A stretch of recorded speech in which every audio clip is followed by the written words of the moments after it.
राधे राधे दोस्तों। आज मैं आपको सुनाने जा रही हूँ कान्हा की व्रत कथा। मान्यता है कि कान्हा की जन्म कथा सुनने मात्र से ही सभी पाप नष्ट हो जाते हैं और शांति, धन, ऐश्वर्य मिलता है। ऐसे में अगर आप व्रत नहीं भी रख रहे हैं तो व्रत कथा जरूर पढ़ें। ऐसे में अगर आप व्रत रख रही हैं तो कथा पढ़ना ना भूलें। एक बार की बात है, स्कंद पुराण के अनुसार द्वापर युग में मथुरा में अग्रसेन नाम का एक प्रतापी राजा था, जो बहुत ही सीधा साधा था। उनके भोलेपन का फायदा उठाकर उनके पुत्र कंस ने ही उनका सारा राजपाट हड़प लिया। कंस अपनी बहन देवकी से बहुत प्रेम करता था। कुछ समय बाद देवकी का विवाह वसुदेव से हुआ और विवाह संपन्न होने के बाद कंस स्वयं बहन को ससुराल छोड़ने गए। तभी एक आकाशवाणी हुई कि जिस बहन को तुम इतने प्रेम से विदा करने जा रहे हो, उसी बहन का 8वां पुत्र तेरा वध कर देगा। आकाशवाणी सुनते ही कंस क्रोधित हुआ और उसने देवकी वसुदेव करने लगा। तभी वसुदेव ने कहा कि वो देवकी को कोई नुकसान नहीं पहुंचाएगा, वह स्वयं ही अपनी 8वीं संतान कंस को सौंप देगा।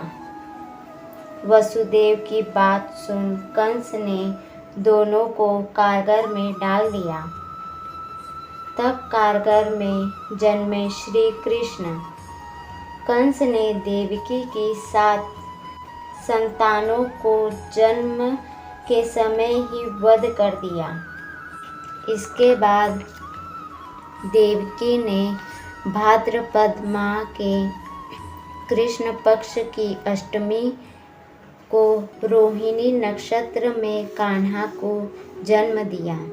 तभी भगवान विष्णु ने वसुदेव को दर्शन देते हुए कहा कि उन्होंने स्वयं ही उनके पुत्र के रूप में जन्म लिया है। श्री हरि ने वसुदेव जी से कन्हैया को वृंदावन में अपने मित्र नंद बाबा के घर छोड़ने को कहा। इसके बाद वसुदेव जी ने वैसा ही किया।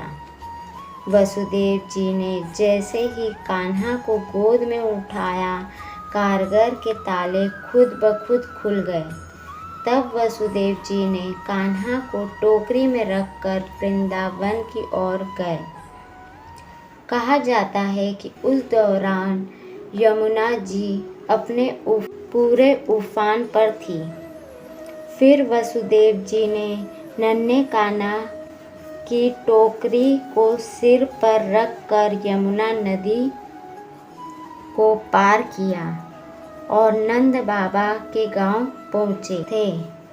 फिर वहां पर उन्होंने कृष्ण जी को माता यशोदा जी के साथ पास रख दिया और उनकी कन्या को उठाकर वापस मथुरा आ गए।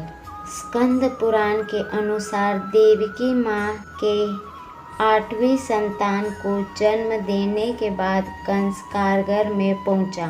तब वहां पर पुत्र की जगह कन्या को देखकर हैरान रह गया है, मगर फिर भी वह उसे मारने के लिए जमीन पर जोर से पटकने लगा। उस समय माया रूपी कन्या आसमान में पहुंची और बोली, रे मूर्ख, मुझे मारने से कुछ नहीं होगा। तेरा काल पहले से ही वृंदावन पहुंच गया है और वह जल्दी ही तेरा अंत करने आएगा।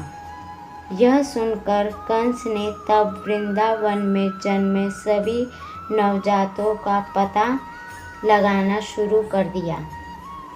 जब कंस को यशोदा मैया की संतान का पता चला तो उसने नवजात को मारने की बहुत सी कोशिश की। उसने कई बाल रूप भगवान को मारने के लिए कई राक्षसों को भेजा, मगर वे भगवान का कुछ भी बिगाड़ नहीं पाए। तब कंस को इस बात का आभास हो गया कि देवकी और वसुदेव को 8वीं संतान नंद बाबा यशोदा माता का पुत्र है। फिर भगवान श्री कृष्ण ने युवावस्था में मथुरा जाकर अत्याचारी कंस का वध कर दिए। इस तरह जो भी यह पावन कथा को पढ़ता है या सुनता है, उसके सारे दुख दर्द दूर हो जाता है।